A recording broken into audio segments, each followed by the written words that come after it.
a queen hidden inside a carpet, a general who ruled the world, and one night that changed history forever. Rome believed it had conquered every kingdom on earth until it met her. In the golden halls of Alexandria, power and passion collided. Julius Caesar, the man who dreamed of controlling the world, came to Egypt seeking alliance. But what he found was something far more dangerous. Cleopatra, the young queen who ruled not through armies, but through intelligence, courage, and irresistible charm. Together, they built a bond that shook empires. But in the world of gods and men, love can be as deadly as ambition. Tonight, we return to that night, when Caesar unrolled a carpet, and history unfolded with it. This is not the story of romance. It's the story of how love changed the course of two civilizations, and gave birth to a legend that refuses to die. Let's begin. 48 BC. Rome was tearing itself apart. Julius Caesar had defeated his rival Pompey and chased him across the Mediterranean to Egypt, a land of gold, gods, and intrigue. Egypt, too, was at war. Two siblings, Cleopatra VII and her brother Ptolemy XIII, were locked in a deadly struggle for the throne. Caesar arrived in Alexandria expecting obedience, not chaos. But what he found was a kingdom trembling under greed and betrayal, and a queen in exile who refused to disappear. Cleopatra was only 21, exiled in the desert. She had nothing left except her mind and her will.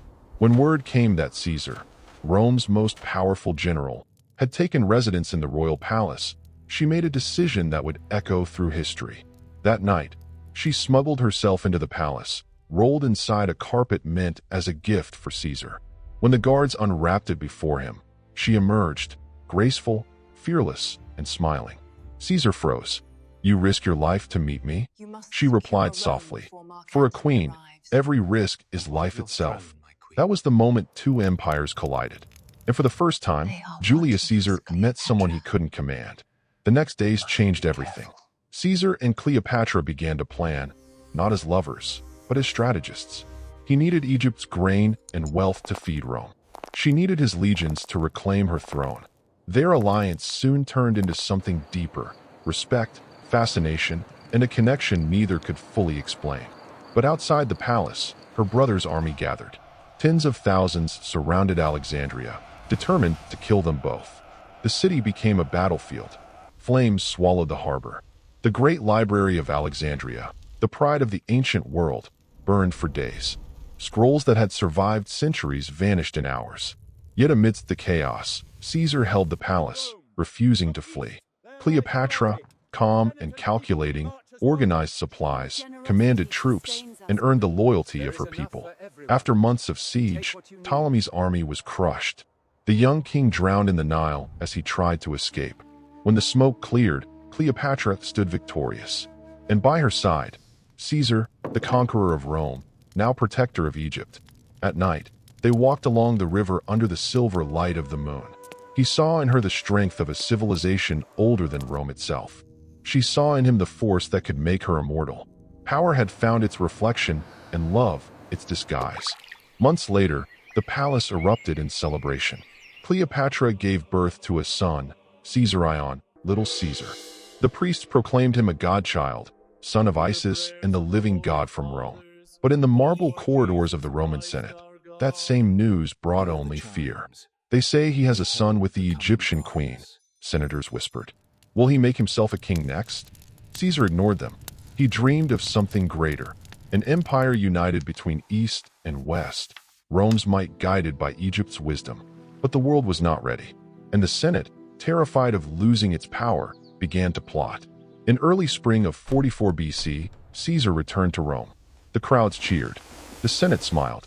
And behind those smiles, daggers waited. March 15th, the Ides of March. Caesar walked into the Senate chamber, beneath the statue of Pompey, his old rival. The marble floor gleamed. The air was heavy. A petition was handed to him. As he unrolled it, one man stepped closer. Then another. A flash of steel. A gasp. Then 23 blades found their mark. He turned, stunned, as if the world had betrayed him. Et tu, brute. And with those words, Julius Caesar fell, the conqueror of the world undone by his own empire. The republic he had fought to preserve died with him. The queen who refused to fade, When the news reached Alexandria, Cleopatra said nothing. She dismissed her servants, stood alone on her balcony, and watched the sun set over the Nile. "The Romans can kill a man," she whispered, "but they cannot kill his legend." Grief became resolve. She rebuilt her fleet, fortified her borders, and ruled as a goddess in her own right. Her image adorned coins and temples, no longer the lover of Caesar, but the queen who had defied empires. Years later, a letter arrived from Mark Antony, Caesar's most trusted general. "Queen of Egypt," it read, "Rome bleeds again. Let us meet, not as enemies, but as rulers of the world that remains." When she met him, sailing up the river in a ship with purple sails and music echoing across the water, history repeated itself. Antony fell to his knees before her, whispering, "You are no mortal woman." And once again, the world held its breath. Centuries have passed, yet their story still burns bright. Not because of the wars they won, but because of what they revealed. Caesar taught the world that ambition can conquer nations. Cleopatra proved that intelligence can conquer time. Their love didn't survive, but its echo reshaped the world. Rome learned to see beyond its borders. Egypt lived forever through her name. And when night falls over the ruins of Alexandria, some say you can still hear their voices carried by the wind. "You gave me the world," she whispers. "And you gave me eternity," he replies.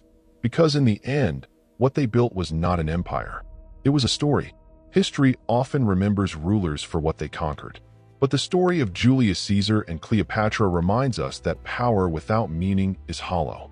He wanted to command the world. She wanted to preserve it. Together, they created something greater, a moment where reason met mystery and love dared to rival empire.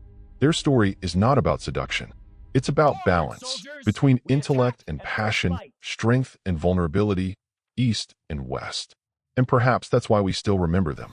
Because deep down, we all understand what they tried to do. To build something that lasts beyond power, beyond death, something eternal. Empires crumble, statues fade, but stories like theirs survive. Because some loves are too powerful for time to erase. If this story moved you, if it made you think about how love and ambition shaped the world, take a moment to give this video a like. Now tell me in the comments, do you think Caesar truly loved Cleopatra, or was it all part of his plan? Your thoughts might reveal more than history ever could. And if you love exploring the hidden moments that changed our world, subscribe and join us tomorrow for the next chapter.